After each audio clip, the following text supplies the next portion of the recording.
Hey everyone, we are back for Bible in a Year. I am so excited to invite you to join us as we go through this. Maybe you've been going through Leviticus and you found it to be difficult. I am hang in there. We just got through it. We're starting into Numbers, and then Leviticus and Numbers. It can be challenging because it's a lot of repetition and some of the things that you read, but it's really setting the stage for the things that the religious leaders in the time of Jesus were struggling with, kind of the difficulty in the behavior of the people in the days of the Israelites later on when the kingdoms were divided, and a lot of the law in which we're reading right now. Later, Hezekiah and some of the other kings would find, and then they would come back to it and say, "We haven't been doing these things. We need to get back to the law." These are the things that they were getting back to. Were some of the things that we see here. You know, you can look at this and say, "Man, there's just so many laws in the Old Testament." I think in totality, there was about 600 and some laws in the Bible, over 600 laws. When you think of the United States, there are way more laws in this nation than we would say that they had in the land of Israel. And so when you think, man, this is a lot of law, in perspective, it wasn't as many as you think, and much of it had to do with our relationship with God and how we would interact with God. So we're going to start over in Leviticus 15. We're Leviticus 15 to Numbers chapter 3.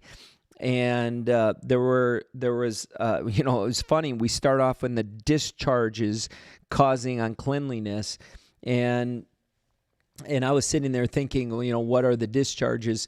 Essentially, some of these laws or things that were put in place because of not that you were unclean, but it also, there are some health issues that are a part of this as well. God wanted to protect them from some health issues. And he says later in Leviticus, when we come to the end of Leviticus, he says, "If you obey me and make me your God, and if you will trust me in these laws, if you will do this," he goes, I will bless you. You will prosper." Essentially, he's saying, I'm not asking you to be obedient in Leviticus 26 when he brings this up. I'm not asking you to be obedient because I need a people to obey me like I'm some dictator God wanting people to follow and obey me. He says, I created you because I wanted to prosper you. It is God's will to prosper you. And he says, well, then what do we need to do, God? And he says, these are the things you need to do in order to prosper in the context in which you're living. And in their context, this law really helped them do that. And now, when you look at some of the diseases that were there, like we now know about germs. For years, they had no idea about germs. They had no idea about uncleanliness, about any of that stuff. And they start talking about it when talking about through Leviticus. Now, maybe you noticed, but in Leviticus we start getting into some pretty touchy things, and people who've made bold statements about certain behaviors in our culture. There are some verses that confront those statements or beliefs or comments that people have made. But go to Leviticus 16. I want to show you something. It refers to the two goats, and it says that you're to bring two goats and you're to cast lots between the two goats. In verse 8, so one is to be sacrificed and the other is to be called what is a scapegoat. And it's an interesting thing. Most people, you're just going to read right past it. What's interesting about the scapegoat is literally they would walk up to the goat and they would slap the goat and they would strike the goat. Now, I know this sounds pretty abusive to those living in the world we're living in right now, where animal cruelty is at a premium. But in this day, they would sacrifice one goat And the other goat, they would tie their sin to it, and they would slap the goat, and then there would be someone assigned to take the goat out into the wilderness, and then the goat would be hit and sent away.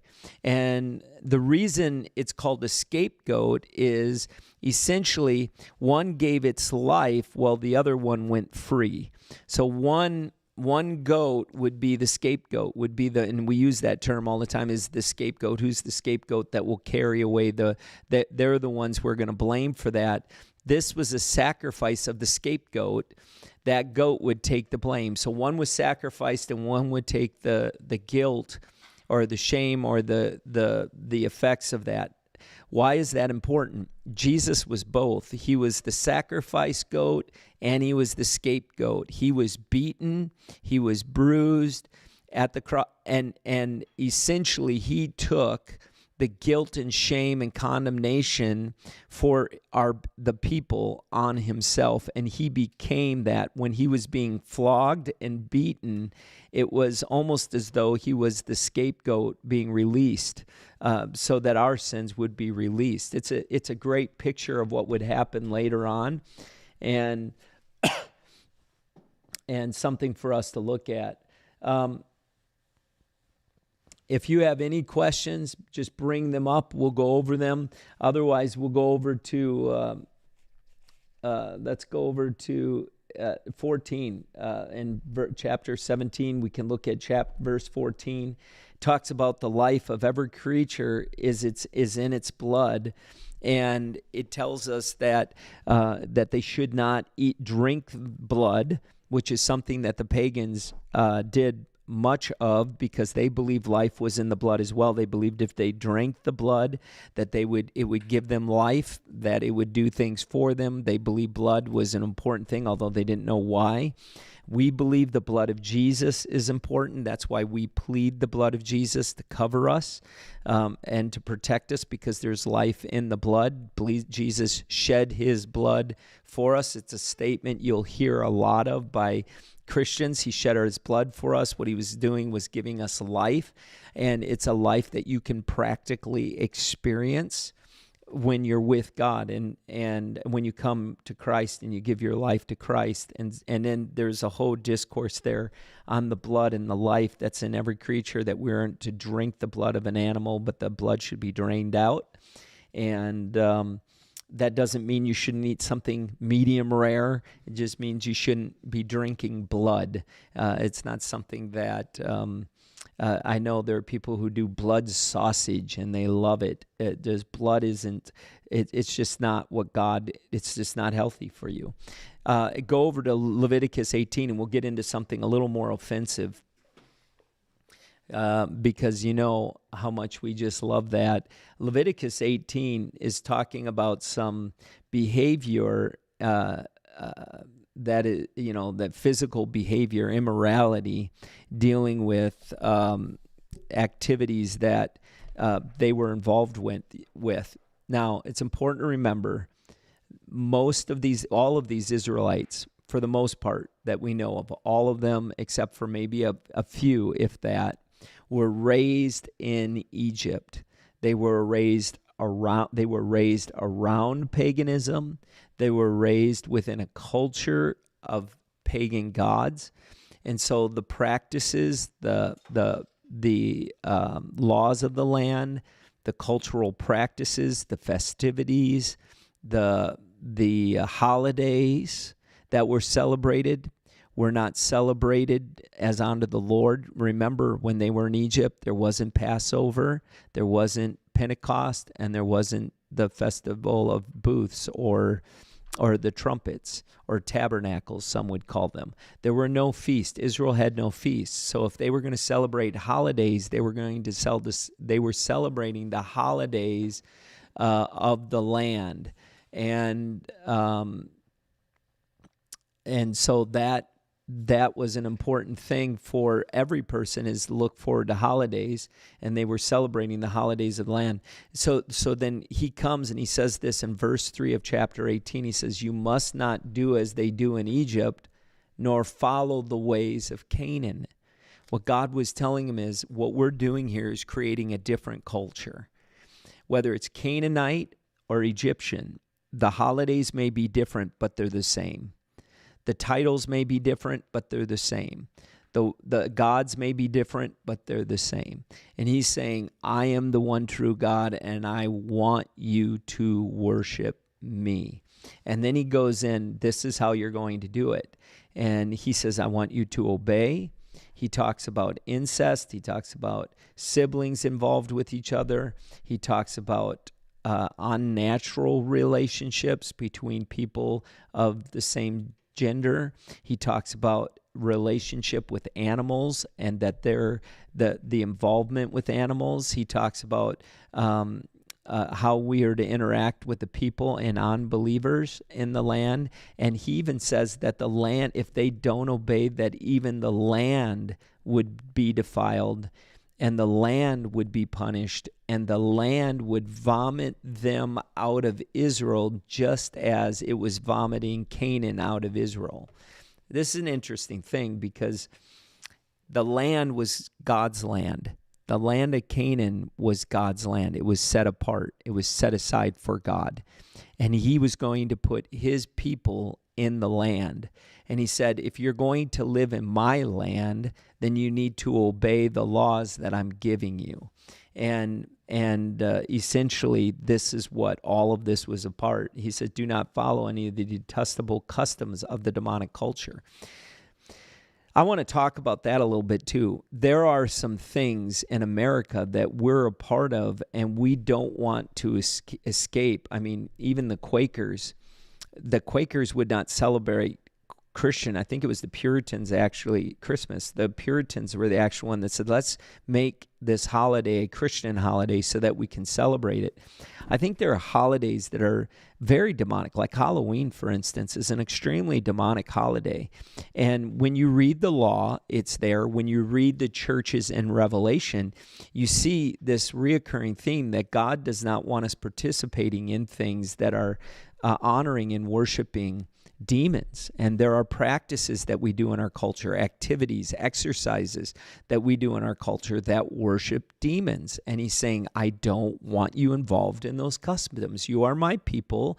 I have set you apart to be my people, and I want you to follow my leading and be obedient to what I'm doing, and I will prosper you. There's a question on here. Do we know why God chose the Levites for serving and protecting the tent of meeting? That's a great question. I don't know. I know Levi was the one that God selected. He actually said to Joseph, I'm going to give you a double portion in order to cover Levi. Later, if you notice in Numbers, which is an interesting thing because it's a great question talking about the Levites would serve, the men of the Levites would serve as the redemption actually for the firstborns of the rest of the nations. In Numbers chapter 1, you see, or chapter 2, I'm sorry, you see the camps. Actually, it's Numbers chapter 3. It said that there were 7,500 in the west camp, 8,600 in the firstborns, in the south 6,200. That's in the camps. Of the firstborn, there were 22,273, and the Levites were redeemed that, and there were over 22,000 Levites. And for the number of firstborns, if you had a firstborn, it would need to be redeemed or given to serve in the temple. And what God was saying is the Levite men would redeem the men of all the other tribes so that families would not give their firstborn to serve. He said the Levites would serve. And you always need 1/10 of the firstborns, or the number of firstborns you have in your tribes, you need that many Levites serving in the temple. It was a form of a tithe that they would bring to God. And so I'm not sure why the Levites were chosen. I'm sure it's in there somewhere. I'm sure if you dig and search a little bit more, you'll find out what it is. But the Levites did not fight. They didn't go to battle. The Levites moved all of the tabernacle. Anyone else, all of the other tribes had to keep their distance away from the temple or the tabernacle, but the Levites would serve in it and around it and carry it and handle every detail of the tabernacle. And so out of the Levites is where we find the Pharisees and the Sadducees, where we find the priests that serve in the temple of God later. They had no allotted inheritance, but they did have land that would come to them through the offerings that would be given to the temple, and God would essentially take care of them. There's an argument, well, why do we pay pastors and being a pastor, why are pastors being paid? Essentially, this was set up by God even back then, that the people would care for those who would serve in the temple, who would serve God's purposes. That's why they were financially being taken care of. I see another one. They asked the same question about he took them in place of the firstborn, but Levi was the third born son. Yeah, which is interesting that he would be taken. If you look back, here's something while you're looking at this, maybe someone can do this. I'll give you a little homework. Find out Levi was the third born son, but who is he the third born son to? I think I know the answer to this, but I want if somebody could run and check quick. Who was Levi the third born son? There were 4 women that Jacob had children with, the 2 concubines, and then his 2 wives, Leah and Rachel. Which one was Levi born to? So check that out. Come back. It's a great question. He isn't the firstborn, but God appointed him, and that's who would be the one to do that. I think even we read that back in Leviticus, actually, when he was talking about Levi, that he had set him apart. But I think Levi was even part of, at some point, doing something, and the other brother got punished, and Levi didn't get punished. He got appointed to take care of the tabernacle. So I don't know if it says it there. I don't remember it being there. I don't know the answer to that. In Numbers 2, why was the tribes arranged in a specific order around the tabernacle? What's interesting, I actually looked this up to see if somehow there was... Natasha says Leah. So Leah was the son of Leah, so the third son of Leah. So that's not even... Yeah, it's a great question. No idea why they would be the one to redeem. The oldest was Reuben, and Reuben ends up being a tribe. We find that kind of did as Israel goes into this nation, these tribes start to get blurry as people are intermarrying. So then you see Israel. You see people of the tribe of like Judah, which stays pretty pure to their tribe. The other ones kind of blend together. Some of them just kind of die off completely. Dan disappears. We don't even see Dan mentioned in Revelation. The tribe of Dan, which if you look at the size of Dan, is huge. It's 62,000, second only to Judah, which is 74,600. And then Dan disappears. It's not even in Revelation. But going back to Numbers 2, it really identifies God's sense of order. You had the camp of Judah, which had Judah, Zebulun, and Issachar in the east. You had the camp of Reuben, Simeon, and Gad in the south. It really doesn't tell us why they were there. It's something that you can go into and research, take a look at. You had the camp of Ephraim and the camp of Dan. And the camp of Dan, which is interesting because many believe there is an argument with Dan because he does disappear. He doesn't fulfill his assignment when he gets there. He's put in this place of leadership and then later doesn't fulfill his assignment. Dan moves from where he was allotted by God to be to a place he wanted to be.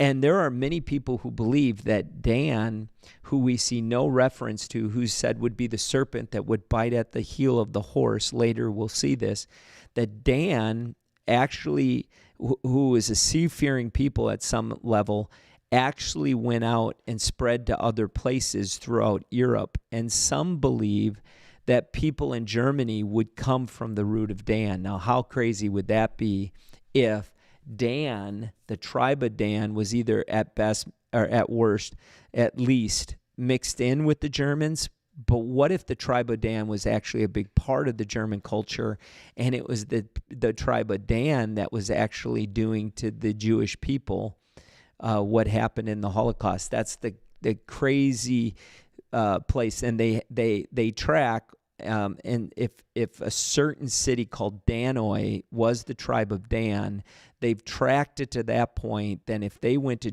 if that's true, then they do indeed know that Dan went to Scandinavia and actually into Germany. So you want to keep your eye on Dan as we go through this, as he was one of the leaders. I have a arrangement of how the camp was set up. You want to check out this picture? Yeah, let's see what it kind of looked like as far as the question that was about. Why was the camp arranged that way, or the arrangement of the camp in Numbers 2?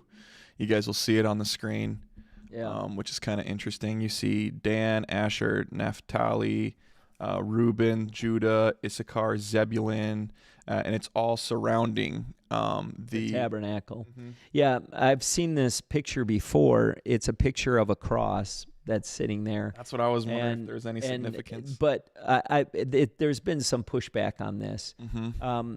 We tend to take symbols that they didn't have then and impose them in the culture. Yeah. Many believe that they would have touched each other, that there wouldn't necessarily have been the gaps in between, like you see, that would have defined the cross, that it would have been more of a circular inhabitation and yeah. And that the smaller tribes would have been surrounded by the bigger tribes. Yeah. It's an interesting picture. I think this might be a better. Yeah, there it is. Michelle brought this up. It's great. She said Simeon and Levi were implements of violence because they slew men. Jacob said, let no my glory be united with their assembly during the blessing of his sons. Yeah, where Simeon is said that they're going to die off, and they don't die off, but you don't hear much about them. But Levi is then elevated. This was something that we talked about earlier, why that happened, why God chose Levi to do that after that. Jesse says, now Levi lived 137 years. It follows that Levi immigrated to Egypt when he was no more than 137 something and 80 to 57 years. Levi was the third son of Jacob and Leah. Yeah. So, yeah. I'm reading over some of this stuff. Jacob said, I will scatter them, let not my glory. Yeah, so Levi becomes a servant directly to God. I mean, this is a pretty big deal because they're touching God. That's something that I think we need to, maybe we'll discover as we're going through the Old Testament. Maybe we'll see the reason why Levi was selected for this. But one thing is for sure, God selected him. And he was the one that was the only one. Him and the sons of Aaron were the only ones that were able to touch the tabernacle and to move the tabernacle and to handle it completely. And it's something else that's interesting. If you look at Levi 21, I mean, there was a high standard held for these priests that they were not. They were only allowed to go to funerals for those closely related to them. Cleanliness was of the utmost importance. God literally set them apart from anything that would be unclean. And so when you're sitting in the New Testament reading about these religious leaders that put a premium on cleanliness and not touching the leper and not touching, when Jesus comes and shows up as a rabbi and he is touching the unclean, and you say the rabbi should have been doing this. That's a mistake I think we make. They're being obedient to the law that God gave them, and if you read this, you'd notice the death penalty was a common penalty for doing certain things here. Jesus came as a rabbi in the minds of the people there, and when he's touching the unclean, he is literally in their eyes, breaking the law. What they didn't know was he wasn't a rabbi. He was God making clean what was unclean. They didn't have the power to make clean what was unclean, and therefore the law told them you cannot touch what is unclean because the unclean will make you unclean. But in the case of Christ, he was he said, I'm living water. I remember when he goes to the woman at the well, and he says, if you knew who I was, you would ask for me to give you a drink because I'm a well of living water. Yeah. See, living water is water that cleanses. It's a cleansing water. It purifies. What Jesus was saying is, what I touch, I'm not made unclean by what I touch. I make clean what I touch. Ooh, and he opened the door to a new way of thinking for his believers. And in fact, he tells us that. He says, what the religious leaders, and we look down on them, we attack them for being religious, but they were just trying to do what God had told them to do. And God is saying, now I'm shifting now. What I was doing back then, now I'm doing a new thing. And I want you no longer to be made unclean by what you touch. I want you to start making clean the things that are unclean. That's why he takes the disciples up to Caesarea Philippi. And when he goes up to Caesarea Philippi, he says, listen, see all that? That's all unclean. We shouldn't even be here according to the law of the land. Like, we don't come to this place. In fact, Jesus, there's no reference of him going to into any Hellenistic or Greek or pagan city. He goes up to Caesarea Philippi, and as he's standing there, he's essentially saying, you're going to go into these places and you're going to bring life to them, and you're going to take places that are dead and you're going to make them alive. You're going to take things that are unclean, and when you touch them, they're going to become clean. Like, you're going to transform people's lives. And we see that. He says, you will forgive their sins. Like, you will go in and you will bring cleanness where there has only been uncleanness in the people's. It's a powerful calling that God's called us to, and so they didn't run from the leper. They didn't run from the person who is paralyzed on the temple. Peter said, silver and gold have we none, but what we have to make you clean and whole, we're going to give to you right now. We're not going to give you something to wallow in your brokenness, because we're not going to just love you in your brokenness. We're going to love you enough to set you free from that thing that's unclean, made you unclean.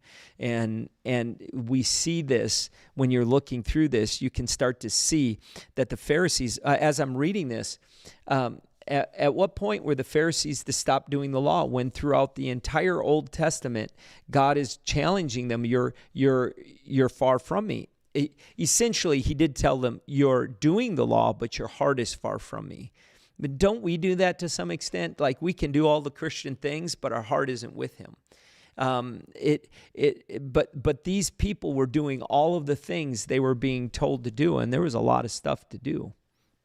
What other questions do we have out there in regard to this? I know it's an interesting passage when we go through this. You can look at the fighting men and kind of see the influence of the tribes. You better believe that the number of fighting men these tribes had determined influence in Israel, and the influence they had in the decision-making of Israel.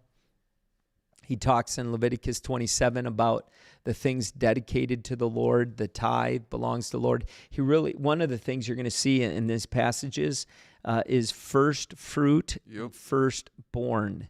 That God says the first fruit in Leviticus 23 was his, and in Leviticus 27 he says the firstborn is his, and that it was important to recognize that we don't give our first fruits, we don't give our firstborn to the Lord we bring them to the Lord because they're His. He said, "This is mine." You don't determine how it's used. You don't determine what happens with it. And I've heard people say, well, I'm not taking it to the church because I don't know what they'll do with it. Well, it's not your decision because it didn't belong to you. And if you think that it would be misused, you should find a new church where you don't think that's the case. But it isn't your choice because it is not yours. It's not yours to defend. It's not yours to justify. It's not yours. The only thing that you'll give an account for is what you did with what belonged to God. And that's His first fruit and firstborn and everything. And we see that in Numbers.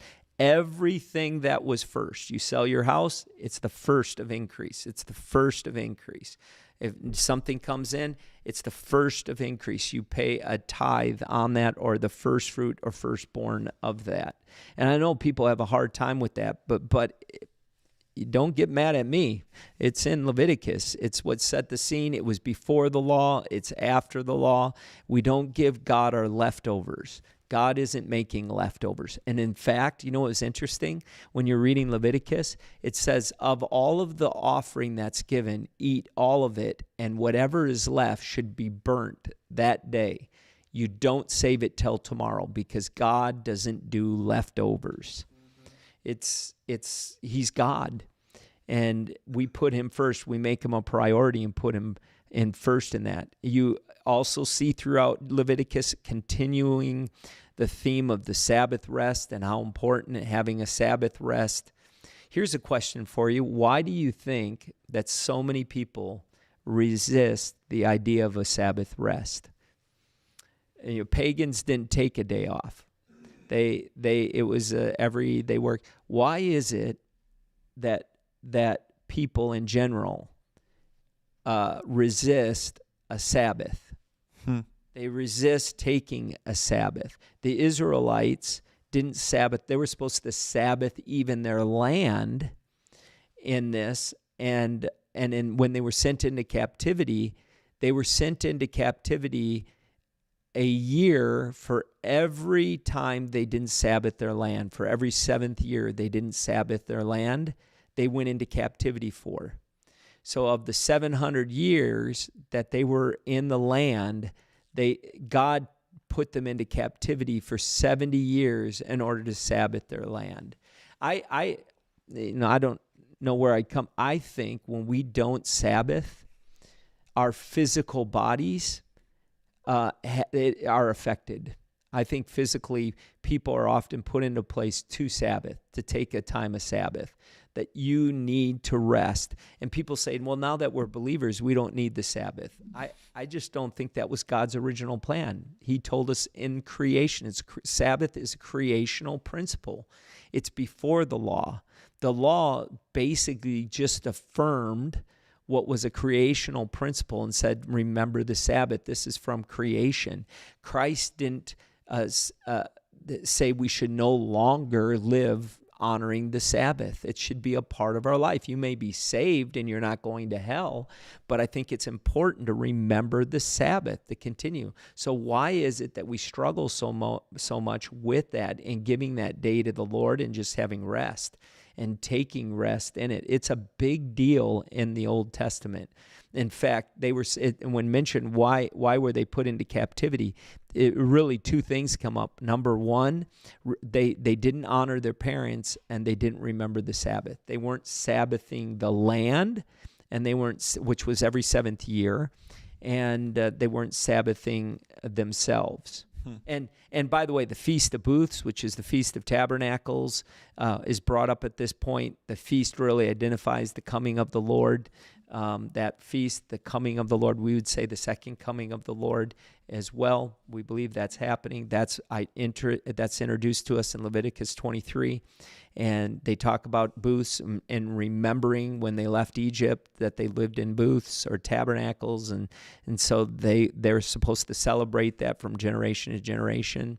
And then there's one other thing that comes up here that we're going to talk about a little bit, and that's Jubilee.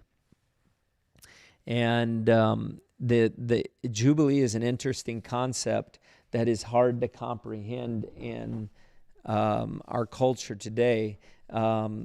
Jubilee, and I'm trying to find it here where it's written out.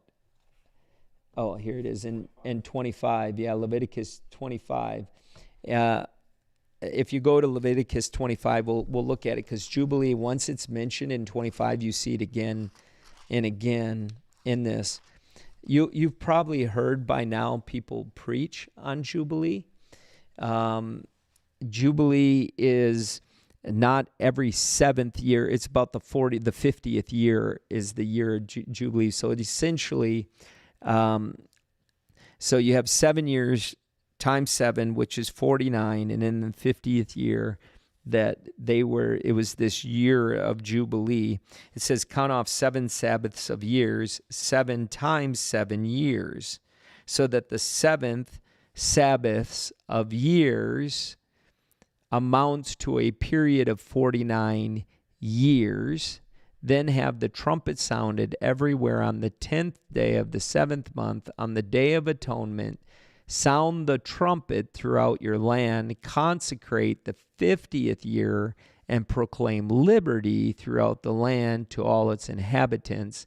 It shall be a jubilee for you. Each one of you is to return to his family's property, each to his own clan. The 50th year shall be a jubilee for you.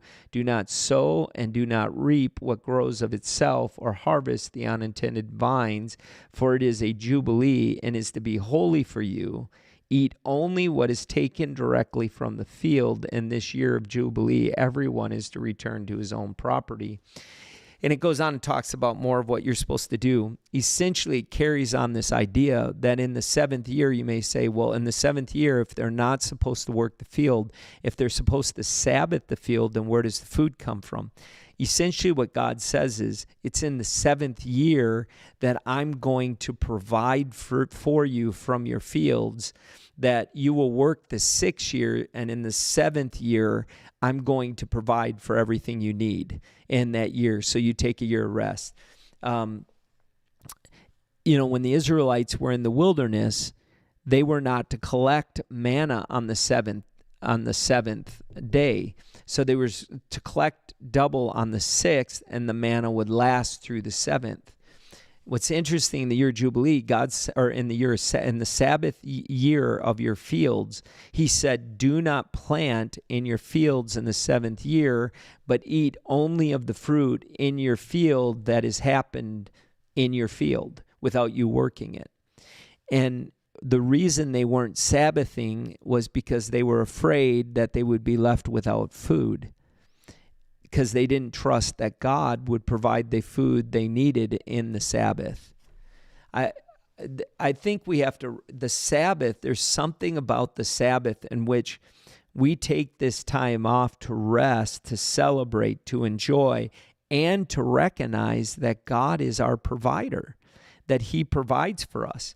And he provides for the Israelites in this 50th year, this year of Jubilee. He provides for them this redemption of all things. So if they're in debt, if they were slaves because they sold themselves into slavery, in the year of Jubilee, they were redeemed. Every debt was redeemed. Jesse Kaplan says, but if, he's referring, this is the preface, the question he's asking, but if the transgression means riches for the world and their loss riches for the Gentiles, how much greater riches will be their full inclusion? He asks, what would the result of Jewish people coming to belief in and recognition of Jesus as their Savior, what would it be for the world? Yeah, I don't understand the question. Explain that again. So the Jews obviously reject their Messiah. Right. So if the scripture in Romans says, but if transgression means riches for the world and their loss, referring to the Jews, riches for the Gentiles, how much greater riches will their full inclusion be? That if the gospel has come to the Gentiles because of the rejection of the people of Israel, what would their full inclusion mean in reference to that? If the Jews come back to the knowledge of their Messiah and follow the Lord, What would that mean for the Well, world? the Bible says that many of them will come back to the Messiah and recognize him as the Messiah of the Lord, and that they will come to him. I think they are considered to be God's people, as we referred to him as the nation that he chose.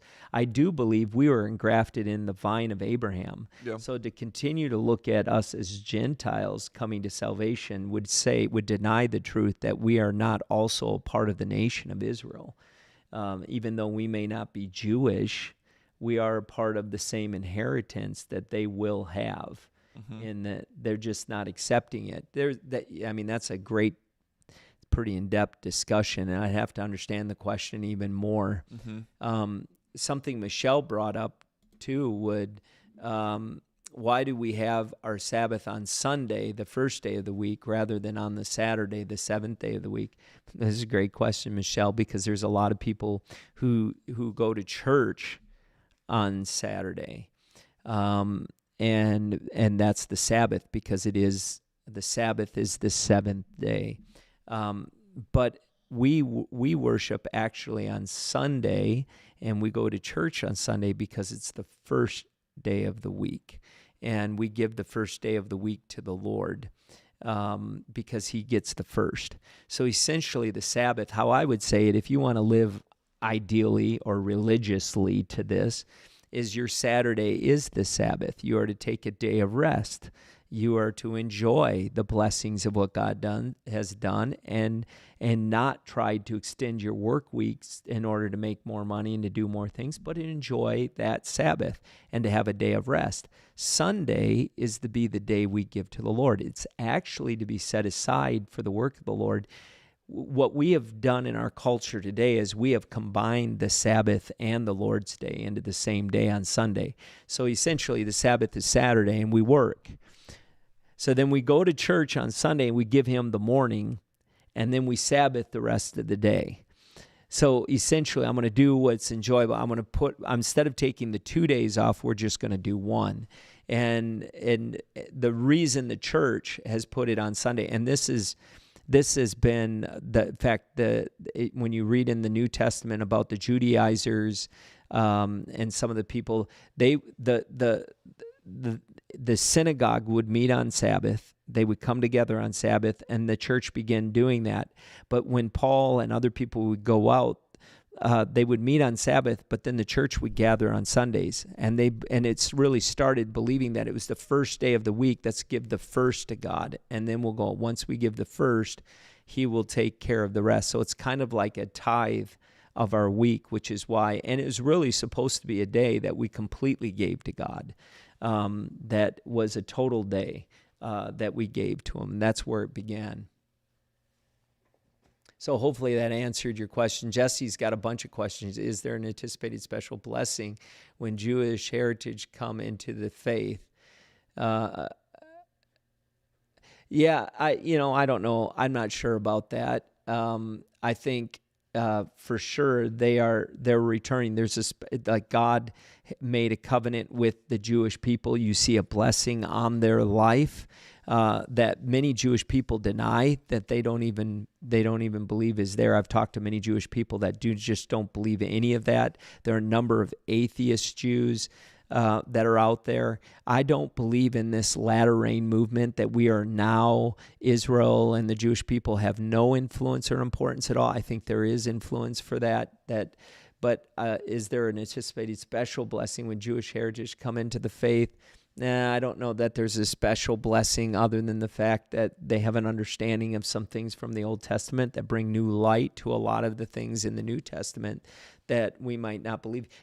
I keep bringing up the churches in Revelation, and a big part of that is because I'm studying it right now. When these missionaries would go from Israel into these pagan cultures, they were dealing with people who were Jewish people within the pagan culture, and then just pure pagans and God-fearers. So you're bringing a gospel to three completely different backgrounds. You have this religion of Judaism, which has an understanding of what a lot of these missionaries were brought up in and understood. And then you're speaking to pagans who have no point of reference for anything in the Old Testament at all. And then you have God-fearers that know there's a God, but maybe have a different perspective of who he is. They know he's there. They maybe have had revelation of him. Maybe they've had some truth that they've seen in the Jewish, but they become God-fearers. And they're talking to all three of them as they're there. Any other questions?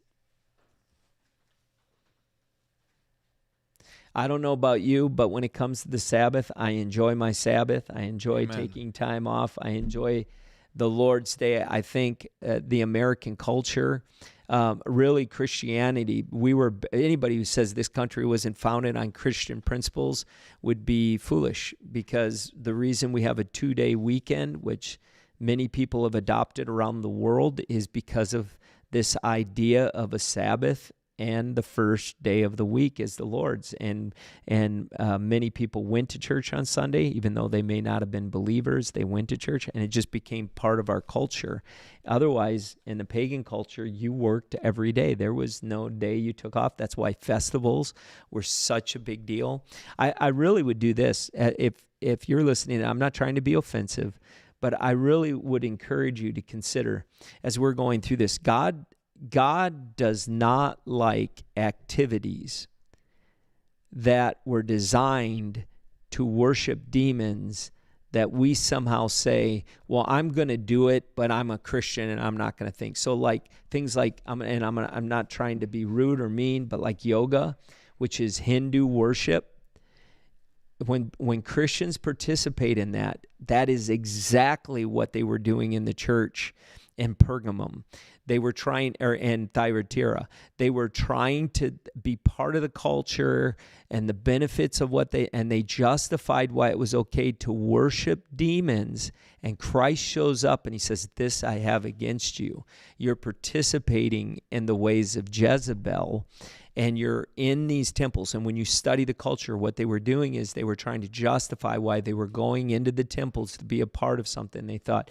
And when you see this, God's saying, I don't want you to be involved in the practices of Egypt, and I don't want you to be involved in the practices of Canaan. I have a kingdom, and I want you to find your identity in the kingdom of God. And there are things in our culture that are fine, but there are some things that appear to be fine that are not fine. And even the more I study and I get into it, like you see the horror films that are out there that literally glorify demons, that glorify fear. You see Halloween and how demonic it has become. You see these websites that are opening ourselves up to things that are demonic and Wicca and forms of power. It's so important that you research activities that the world is saying is amazing and know their roots, so you know what you're participating in, because ignorance is not bliss. Ignorance can get you in some serious trouble if you're not following up and trying to figure out what's going on. And I think God is wanting to guard us from these subtle demonic things that are just trying to get our heart. So I think we're coming up on the conclusion of this. Any other questions that you may have that you would guard your heart against? And I know that there's a lot of people that aren't going to like what I said, especially, I know it is. I think we're in a culture that even our young people are looking at and they're saying, well, let's just be tolerant. Let's just accept. And God's like, no, tolerant to what? Tolerant to demons? And what do demons do? They come to kill, steal, and destroy. So if we're going to be tolerant to things that are destructive, what we're doing is saying it's okay that he's killing you. It's okay that he's destroying your life. We're not tolerant. It's not about being tolerant to people. It's about being tolerant of deeds that are killing people. It's like, we did a podcast earlier today. It's like being tolerant of cancer. Let's just be tolerant to cancer. It'll be too offensive to tell them they should get help or prayer, or we should introduce medicine to help them or do any of that. Let's just be tolerant. No, we hate cancer because we love the person. People say, well, you can't hate, you hate people. No, because of what they do. No, we hate the deed because we love the person. We love the person and we hate what the deed is doing to the person. And that's essentially what's going on here. God says these are the deeds that bring destruction, and these are the deeds that bring life. We don't hate people.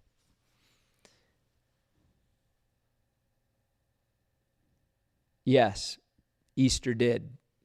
In fact, the idea of a lot of like Christmas originated from a pagan, and Natasha's bringing this up. Christmas and Easter, both. Easter is a pagan word. What has happened is with Passover being right there, Easter is probably easier to swallow. Well, it's more conducive to what we're talking about because Easter coincides with the death and resurrection. The idea of Easter and the Easter bunny, all that's pagan. The idea of celebrating the resurrection of Christ, that is not demonic. So, the word Easter, we use the word Easter, but we're really celebrating the resurrection and death of Christ. And it was at this period of time when he was crucified would have been at Passover, which is during this time, which makes more sense. And it's not like you're in a pagan holiday when you're celebrating. It would not be seen that way. The thing that's going to bother some people, and we celebrate it, is Christmas. Jesus wasn't born at that time. In fact, much of and we've talked about this last Christmas Eve, much of the storyline, the history that we believe about Christmas is different than what we've been told. The characters are there, but the timeline is a little different. How it happened is a little different. The way it looked was a little different, and it was all packaged at this time of gift giving. And so the birth of Christ, although it was celebrated all year long, the church, and this holiday isn't very long. Christmas itself, the birth of Christ, the celebration of the birth of Christ, which I don't have a problem with. Celebrating the birth of Christ, don't have a problem with. But the reason they did it was so many believers, and I think the Quakers, the Puritans, that did not celebrate Christmas, started celebrating Christmas because so many of their people wanted to do the gift-giving thing. And so they adopted the gift-giving thing in this holiday that would be about the birth of Christ. So, and then we've said, Christ was the greatest gift, and that's why we give gifts, and we all love gifts, and we love that type of thing. It had pagan roots, but not every, like the 4th of July is a holiday that doesn't have pagan roots. It has national identity roots, and which happens to be my favorite holiday is the 4th of July.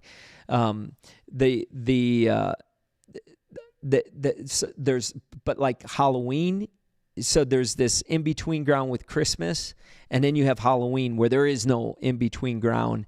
And Christians will go all out in this thing and almost seem no conscious about it at all. And I think you have to guard your heart because it just, and there are many believers, when you hear this, I know what's going to happen. You're going to hear this and you're going, you're just getting radical, you're getting crazy, you're legalistic. I mean, they're going to come up with it because you aren't going to take away something that I like. And you read in Revelation, you read the rebukes of Christ to the church in Revelation.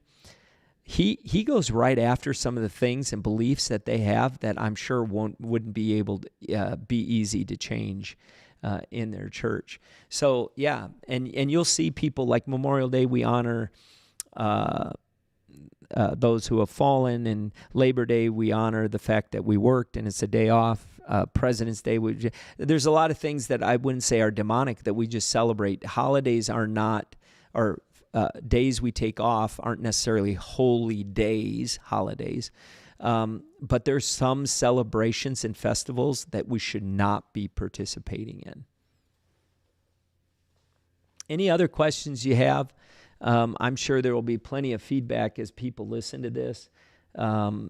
and some good, some maybe a little frustrated with me because I've touched on a few things that are pretty sensitive for people. I'm not saying go out and stop doing Christmas. What I'm saying, you should consider it. You should pray about it. My family, we do Christmas. We do Christmas Eve. We celebrate the birth of Christ. We also celebrate my wife's birthday, which is on the 25th of December. And I actually moved it because nobody would think about her on her birthday. So I moved it to the December 26th. We're going to celebrate her that day. Any other questions you have? I think something you could look into more, and I would encourage you to do that with, is Jubilee. Check it out. See God's economy and how he handles Jubilee, the benefit of Jubilee, why God would do that. It's really kingdom mindset on earth in this.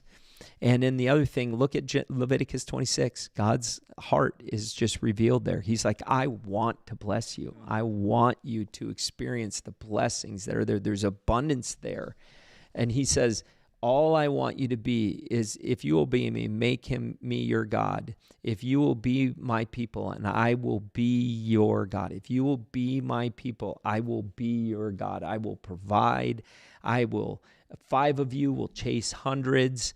I will look upon you with favor, make you fruitful, increase your number, abundance for more than you will need. You will never be in want.